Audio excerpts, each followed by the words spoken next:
यं ब्रह्मा वरुणेन्द्र रुद्र मरुता स्तुन्वन्ति देव्यैस्तवै वेदै साङ्गपदाक्रमोपनिषदैर्गायन्ति यं सामगा ध्यानावस्थित तद्गतेन मनसा पश्यन्ति यं योगिनो यस्यन्तं न विदुषुरासुरगणा देवाय तस्मै नमः।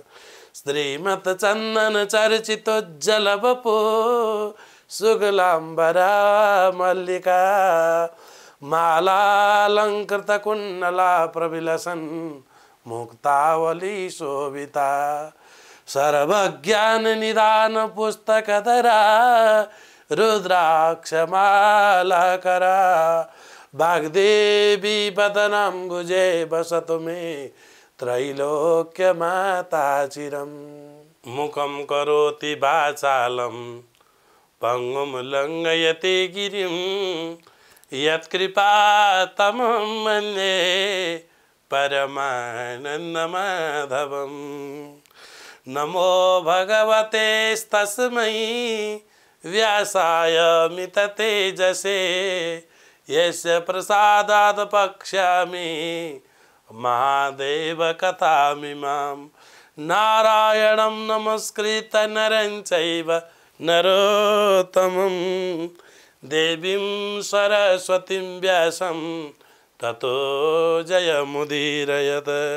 साष्टाङ्गनमनं कृत्वा श्रीस्वस्थानि परमेश्वर्यै कथासूदुपमां देव्या श्रुत्वाभीष्टफलं लभेत्। श्रीस्वस्थानि परमेश्वर्यै नमो नमः।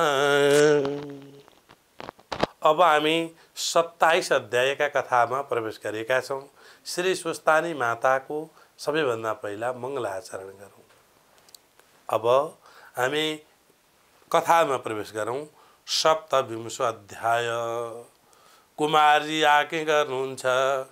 हे अगस्त्य मुनि, रानी चन्द्रावती सामु हाजिर भएपछि ढोलीहरूले भने, हे महारानी, स्वर्गका अप्सराहरूले श्री स्वस्थानी परमेश्वरीको पूजा गर्न लागेको देख्यौँ र उनैका संसर्गमा गएर हामीले पनि पूजा गर्न लाग्दा विलम्ब भयो।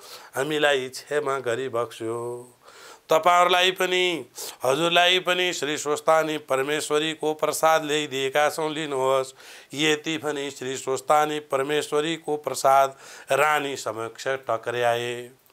ढोलीहरूका कुरा सुनि चन्द्रावती अति क्रोधित भई आँखा राता राता पारी दारा केटी ठुलो स्वरले गर्जना गर्दै भन्न लागिन्, हे पापी ढोले हो, मलाई यस्तो वनमा एक्लै छाडी पूजा गर्न गयो हो। के सेवकको धर्म केही त्यही हो? त्यस पूजाले तिमीहरूलाई के दिन्छ र? त्यो स्वस्थानी भने कि कुन देवी हो मैले सुनेकी पनि छैन। त्यो के गर्न सक्छ? तिमीहरूले मलाई नटेरेको हो।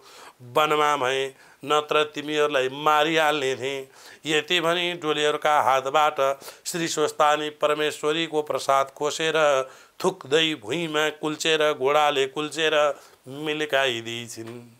महारानीको तो चालादेखि बिचरा ढोलीहरू डराउँदै आँखाबाट आँसु खसाली केही पनि भन्न नसकी मनले श्री स्वस्थानी परमेश्वरीलाई सम्झी चुप्प लागेर डोली बोकेर अगाडिको बाटो हिँड्न लागे।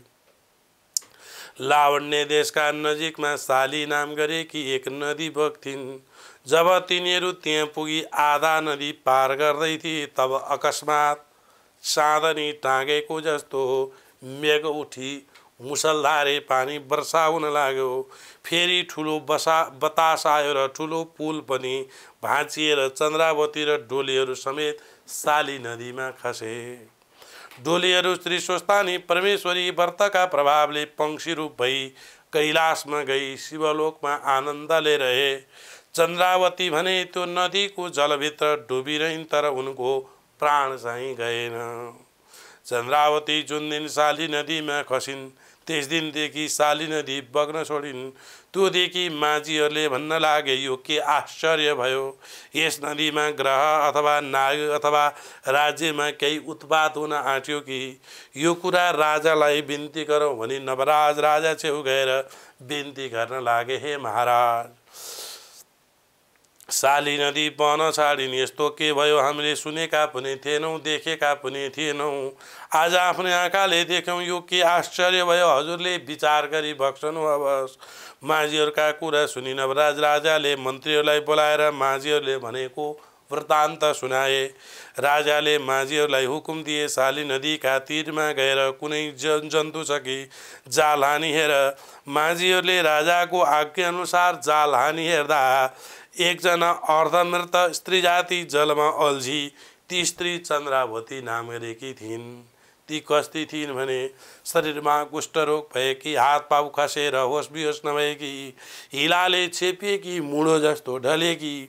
माझीहरूले चन्द्रावतीलाई चिन्न नसकी तिनलाई नदीको किनारमा मिल्काएर फेरि जलभित्र पसी खोज्न लाग्दा धेरै बेरमा केही पाएनन्।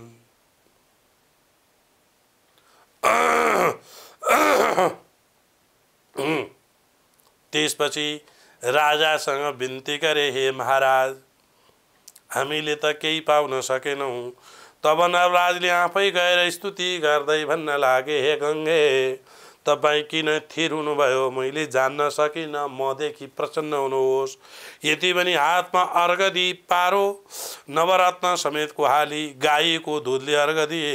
नवराज राजाले अर्घ दिन साथ साली नदी बहन लागिन्। त्योदेखि नवराज खुसी भई गङ्गाजीलाई सम्झँदै दरबारतिर फर्के। तीन चन्द्रावती भने क्षणमा चेष्टा हुने, क्षणमा मूर्ख हुने, मूर्छा हुने, क्षण क्षणमा क्षुधा र तृष्णाले पीडित हुने। मा कष्ट पाएर साली नदीको किनारमा मुढो लडे झैँ लडिरहेकी थिइन्।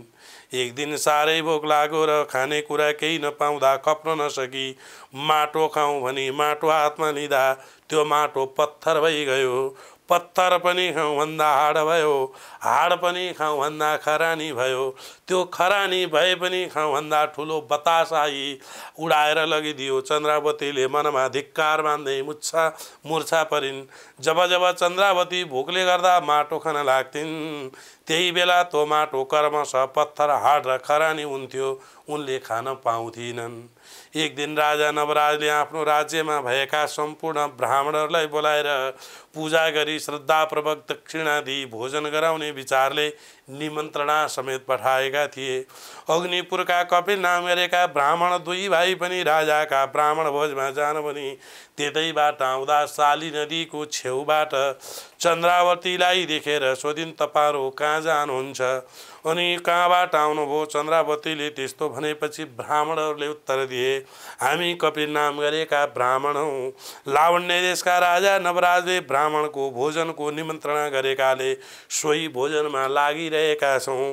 त्यो कुरा सुनि चन्द्रावतीले भनिन्, हे ब्राह्मण देव हो, मैले 5 दिनदेखि केही खाएकी छैन। तपाईहरु भोजनमा जाने बेला जाने भए मलाई पनि केही मागेर ल्याइदिनु होला, पुण्य हुने थियो। चन्द्रावतीको कुरा सुनेर ब्राह्मणहरूले भने, हे पापिनी, अहिले हामी यसै भन्न सक्दैनौँ, किनभने राजाका दरबारमा के हुन्छ कसो हुन्छ, फेरि हामी ब्राह्मण जाति ल्याउनु हुने वस्तु दिए त ल्याउला, ल्याउन नहुने वस्तु दिए भने कसो गरौँला, तसर्थ आशा गरी नबसेस्। यति भने ती ब्राह्मणहरू लावण्य देशतिर गए। नवराजले सम्पूर्ण ब्राह्मणलाई पूजा गरी भोजन गराई दक्षिणा दिएपछि ब्राह्मणहरूले नवराजलाई आशीर्वाद दिएर बिदा भई आफ्ना घरतिर गए। अग्निपुरका कपिल नाम रहेका 2 ब्राह्मणहरूले चन्द्रावतीका कुरा सम्झी आपसमा भन्न लागे, त्यसै जाउँ भने तो पापिनी आश गरिदियो, मागौँ भने के भन्लान्। यसरी सङ्कोच मान्दै भोजन गरेका ठाउँमा जाने आउने गर्न लागे। गोमा महारानीले तिनीहरूलाई देखि भण्डारीहरूलाई बोलाएर भनिन्, हे भण्डारीहरू हो, ती ब्राह्मणहरूले खान पाएनन् कि सन्तोष भएनन्, यो कुरा सोध। महारानीको आज्ञाअनुसार भण्डारीले गएर सोधे, हे ब्राह्मणहरू हो, तिमीहरू खान पाएनौ कि अथवा सन्तोष भएनौ? ब्राह्मणहरूले उत्तर दिए, हे भण्डारीहरू हो, महाराजाका कृपाले हामीले इच्छापूर्वक भोजन गऱ्यौँ, सन्तुष्ट पनि भयौँ। तर हामी यहाँ आउँदा साली नदीका तीरमा कुष्ठरोग भएकी, हात पाउ खसेकी एउटी स्त्रीले देखेर भनी, तिमीहरू भोजन गरी फर्कँदा हामीलाई पनि केही मागेर ल्याइदिनु, 5 दिनदेखि केही खाएका छैनौँ भनेर भनी। त्यसले आशा गरे कि होली हामीले भन्न नसकी यहाँ बसेका हौँ। यसरी ब्राह्मणहरूले सङ्कोचले सो कुरा भनेपछि भण्डारीहरूले गोमा महारानीलाई सबै कुरा बिन्ती गरे। गोमा महारानीले हुकुम दिइन्, 2 ब्राह्मणले बोक्न सक्ने जति खाने वस्तु दिनु। भण्डारीले पनि भण्डारमा राखेको वस्तु लिन जाँदा सम्पूर्ण भण्डार नै रित्तिएको देखि आश्चर्य भई बिन्ती गर्न लागे, हे महारानी, राखेका ठाउँमा केही पनि छैन, के दिनु? गोमारानीले त्यस्ता कुरा सुनि आफै भण्डारमा गई हेर्दा दिने वस्तु केही नदेखि आफूलाई खान भने राखेको खाना देऊ भनी अराइन्। भण्डारीले ब्राह्मण छेउ गई भने, हे ब्राह्मणहरू हो, त्यसको लाम लिने बित्तिकै राजाको सम्पूर्ण वस्तु भण्डार रित्तियो। यो महारानीलाई भनी पकाइराखेको भात छ, लगिदेऊ। यति भनी भण्डारीले त्यो भात ब्राह्मणलाई सुम्पिदिए। ब्राह्मणहरूले लाज मानी त्यो भात लिई दरबारबाट निस्केर बाटो लागे। ती ब्राह्मणहरू जानासाथ राजाको भण्डार फेरि पूर्ण भई जहाँ जे वस्तु राखेको थियो त्यहाँ सबै कुरा देखियो। यसरी कुमारले अगस्त्य मुनिलाई बताउँदा भन्नुभयो, हरे नमः। इति श्री स्कंदे पुराणे केदारखंडे माघमात्म्ये कुमार अगस्त्य संवादे श्री स्वस्तानी परमेश्वरी व्रतकथायां नवराजकृत ब्राह्मण भोजन नाम सप्तविंशोत्सव। हरे नमः। अब भक्त महानुभावहरू हामीले कथा श्रवण गरिसकेका छौँ।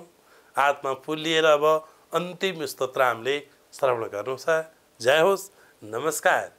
उपनयतु मंगलम वा सकल जगन मंगलालय श्रीमान दिनकर किरण निबोधित नव नलिन दल निवेक्षण कृष्ण काले वर्षतु पर्जन्य पृथिवी सस्यशालिनी देशोऽयं क्षोभरहितो ब्राह्मणा सन्तु निर्भया अपुत्रा पुत्रिण सन्तो पुत्रिण सन्तो पौत्रिण निर्धना सदना सन्तु जीवन्तु शरदां शतं तत्रैव गंगा यमुना च तत्र गोदावरी सिन्धु सरस्वती च तीर्थानि सर्वाणि वसन्ति तत्र यत्राच्युतोद्धार कथा प्रसंग या कुन्त्यन्तु तसारारधबला या शुभ्र प्रस्तावृता या वीणा वरदंड मंडितकरा